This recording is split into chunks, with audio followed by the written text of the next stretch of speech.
ರಾಜ್ಯದ ಒಟ್ಟು 28 ಲೋಕಸಭಾ ಕ್ಷೇತ್ರಗಳಲ್ಲಿ 20 ಕ್ಷೇತ್ರಗಳನ್ನ ಗೆಲ್ಲೇಬೇಕು. ಜೊತೆಗೆ ಮೈಸೂರು ಚಾಮರಾಜನಗರ ಭಾಗವನ್ನ ಬಿಟ್ಕೊಡ್ಲೇಬಾರದು ಅಂತ ಪ್ರತಿಷ್ಠೆಯಾಗಿ ಅಥವಾ ಪಣವನ್ನ ತೊಟ್ಟಿರುವ ಸಿಎಂ ಸಿದ್ದರಾಮಯ್ಯ ಅವರು ಚಾಮರಾಜನಗರ ಕ್ಷೇತ್ರದಲ್ಲಿ ಆಪರೇಷನ್ ಕಾಂಗ್ರೆಸ್ ಮಾಡೋದರ ಮುಖಾಂತರ ಬಿಜೆಪಿಗೆ ಶಾಕ್ ಕೊಟ್ಟಿತ್ತು.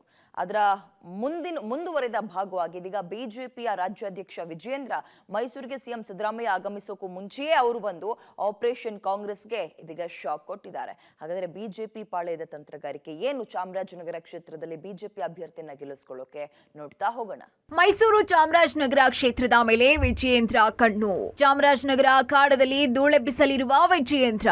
ಮೈಸೂರಿನಲ್ಲಿ ಸಿಎಂಗೆ ಬಿಜೆಪಿ ರಾಜ್ಯಾಧ್ಯಕ್ಷ ಮಾಸ್ಟರ್ ಸ್ಟ್ರೋಕ್. ಎಸ್, ಯುಗಾದಿ ಹಬ್ಬದ ಬಳಿಕ ಚಾಮರಾಜನಗರ ಲೋಕಸಭಾ ಕ್ಷೇತ್ರ ರಣಕಣವಾಗಿ ಮಾರ್ಪಟ್ಟಿದೆ. ಮೈಸೂರು ಚಾಮರಾಜನಗರ ಲೋಕಸಭಾ ಕ್ಷೇತ್ರವನ್ನ ಸಿಎಂ ಸಿದ್ದರಾಮಯ್ಯ ಗೆಲ್ಲೇಬೇಕು ಅಂತ ಪಣ ತೊಟ್ಟಿದ್ದಾರೆ. ಈ ನಿಟ್ಟಿನಲ್ಲಿ ಗೆಲುವಿಗಾಗಿ ಪ್ಲಾನ್ ಸ್ಟ್ರಾಟಜಿಯನ್ನ ರೂಪಿಸಿಕೊಳ್ತಿದ್ದಾರೆ.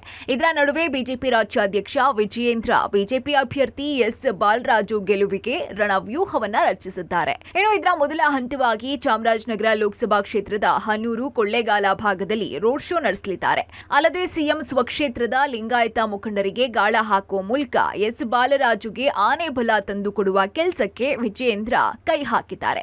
ಇನ್ನು ಬೆಳಗ್ಗೆ 11 ಗಂಟೆಗೆ ಕೊಳ್ಳೇಗಾಲ ಕ್ಷೇತ್ರಕ್ಕೆ ಆಗಮಿಸಲಿರುವಂತಹ ಬಿಜೆಪಿ ರಾಜ್ಯಾಧ್ಯಕ್ಷ ವಿಜಯೇಂದ್ರ ಕೊಳ್ಳೇಗಾಲದ ಆಜ್ಗಾಲ್ ಸರ್ಕಲ್ನಿಂದ ಐಬಿ ವೃತ್ತದ ತನಕ ರೋಡ್ ಶೋ ನಡೆಸಿ ಮತಯಾಚಿಸಲಿದ್ದಾರೆ. ಇನ್ನು ಕೊಳ್ಳೇಗಾಲ ಬಳಿಕ ಹನೂರು ಕ್ಷೇತ್ರಕ್ಕೆ ತೆರಳಲಿರುವಂತಹ ವಿಜಯೇಂದ್ರ ಅಲ್ಲೂ ಕೂಡ 1 ಕಿಲೋಮೀಟರ್ ಸಂಚರಿಸಿ ರೋಡ್ ಶೋ ಮೂಲಕ ಬಿಜೆಪಿ ಅಭ್ಯರ್ಥಿ ಬಾಲರಾಜು ಬೆಂಬಲಿಸುವಂತೆ ಮನವಿ ಮಾಡಲಿದ್ದಾರೆ. ನಂತರ ಮೈಸೂರಿನತ್ತ ಪ್ರಯಾಣ ಬೆಳೆಸಲಿದ್ದಾರೆ.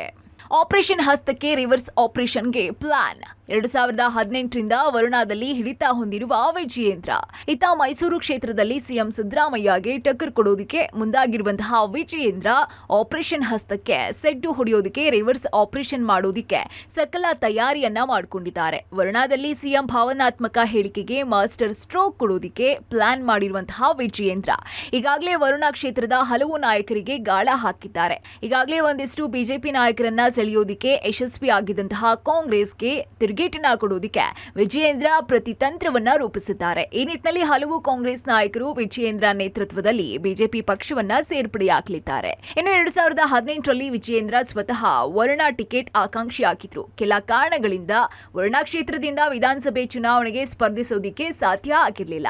ಅಂದಿನಿಂದ ವರುಣ ಕ್ಷೇತ್ರದಲ್ಲಿ ಸಾಕಷ್ಟು ಹಿಡಿತ ಹೊಂದಿರುವಂತಹ ವಿಜಯೇಂದ್ರ ಇದೀಗ ವರುಣಾದಲ್ಲೇ ಆಪರೇಷನ್ ಕಮಲಕ್ಕೆ ಪ್ಲಾನ್ ಮಾಡುವ ಮೂಲಕ ಸಿಎಂ ಸಿದ್ದರಾಮಯ್ಯಗೆ ಸೆಡ್ ಹೊಡೆಯೋದಕ್ಕೆ ಮುಂದಾಗಿದ್ದಾರೆ. ಒಟ್ಟಾರೆ ಮೈಸೂರು ಚಾಮರಾಜನಗರ ಗೆಲುವಿಗಾಗಿ ಪಣ ತೊಟ್ಟಿರುವಂತಹ ಸಿಎಂ ಸಿದ್ದರಾಮಯ್ಯಗೆ ಬಿಜೆಪಿ ರಾಜ್ಯಾಧ್ಯಕ್ಷ ವಿಜಯೇಂದ್ರ ಪ್ರತಿತಂತ್ರ ಎಷ್ಟರ ಮಟ್ಟಿಗೆ ಅಡ್ಡಿಯಾಗತ್ತೆ? ಬಿಜೆಪಿ ತಂತ್ರಕ್ಕೆ ಸಿಎಂ ಮತ್ತೆ ಅದ್ಯಾವ ಪ್ರತಿತಂತ್ರವನ್ನ ಹೂಡಲಿದ್ದಾರೆ? ಆ ಬಗ್ಗೆ ಕಾದು ನೋಡಬೇಕಾಗಿದೆ. News desk, public TV, Bengaluru.